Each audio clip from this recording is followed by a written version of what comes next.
చంద్రబాబు నాయుడు గారు ఎంత టాలెంటెడ్ రా అంటే నిన్న యోగా కార్యక్రమం పెట్టాడన్న. ఎవడైనా కూడా ఆరోగ్యం కోసం యోగా పెడతాడు, ఈయన రికార్డుల కోసం యోగా పెట్టినాడు. ఎందుకు రికార్డుల కోసం యోగా పెట్టినాడంటే మా ఊర్లో 10 సంవత్సరాల ముందు చచ్చిపోయినోడికి పార్టిసిపేషన్ సర్టిఫికేట్ ఇచ్చినారు యోగాలో.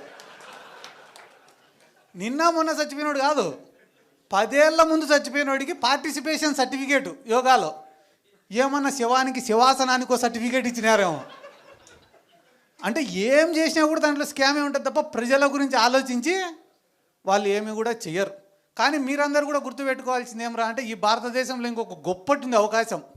ఒకరిపైన ప్రేమతో ఓటేసేదానికన్నా ఇంకొకటి పైన కోపంతో ఓటేస్తారంట.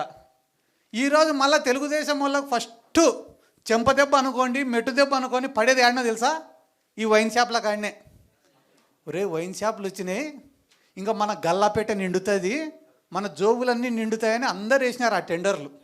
నీకు 10 రూపాయలు ఇచ్చినాయి అనుకో, ఇద్దరిని తినమంటే ఎంత తింటాడు? ఒక్కొక్కడు 5 రూపాయలు తింటాడు. కానీ 10 రూపాయలు ఇచ్చి 10 మందిని తినమంటే ఒక్కొక్కరికి 1 రూపాయి వస్తుంది. ఈరోజు ఒక నియోజకవర్గంలో 10 బెల్ట్ షాపులు, 10 వైన్ షాపులు పెట్టినారు.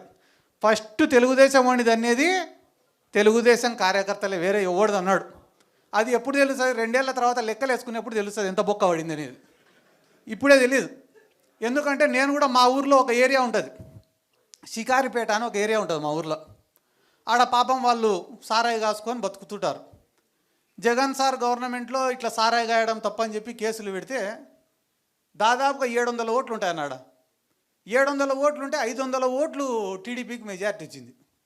నేను అడిగినా, ఏరా ఇన్ని పథకాలు ఇచ్చినారు, ఈ మీరందరూ పేదరికంలో ఉంటే కూడా ఇన్ని స్కీమ్లు ఇచ్చినాడు జగన్ సారు, ఏరా 500 మెజార్టీ ఇచ్చినారా మీరు టీడీపీ వాళ్ళకంటే, అన్న మమ్మల్ని సారాయి కాసుకొనిలే, అందుకే మేము బెయిల్ ఈసారి అంతా మూకుముడిగా టీడీపీకి వేసినాము అన్నారు.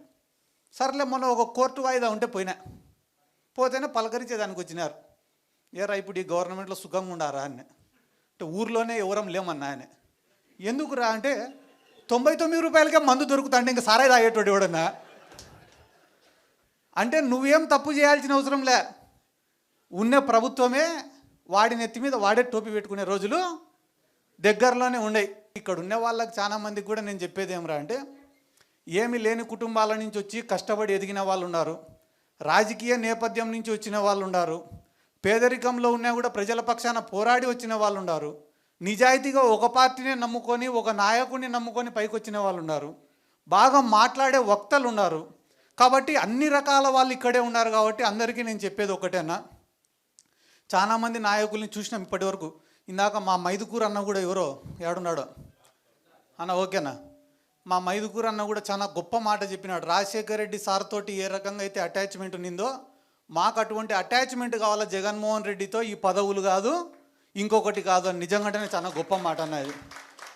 ఎందుకంటే మేము కూడా పనిచేసే జగన్ సార్ ఎప్పుడైనా కూడా శబాష్ అని చెప్పి భుజం తడితే చాలు తప్ప వేరే పదవి కూడా మేము ఎవరం కూడా ఆశించడం లేదు. ఎందుకంటే ఆయన పైన ఇష్టంతోనే అందరం కూడా పనిచేస్తున్నాం. ఎందుకంటే నాకు కూడా చాలా ఉదాహరణలు చెప్తారన్న రాజశేఖర రెడ్డి సార్ దగ్గర నుంచి. ఎందుకంటే ఒక వెల్ఫేర్ స్కీమ్స్ డెవలప్మెంటే కాదు రాజకీయం అంటే. రాజకీయం అంటేనే ఒక ఎమోషనల్ బాండింగ్. సిద్ధార్థ రెడ్డి అంటే రే మావాడరా అని దగ్గర తీసుకునే రోజే మనం రాజకీయంగా గెలిచినట్ల.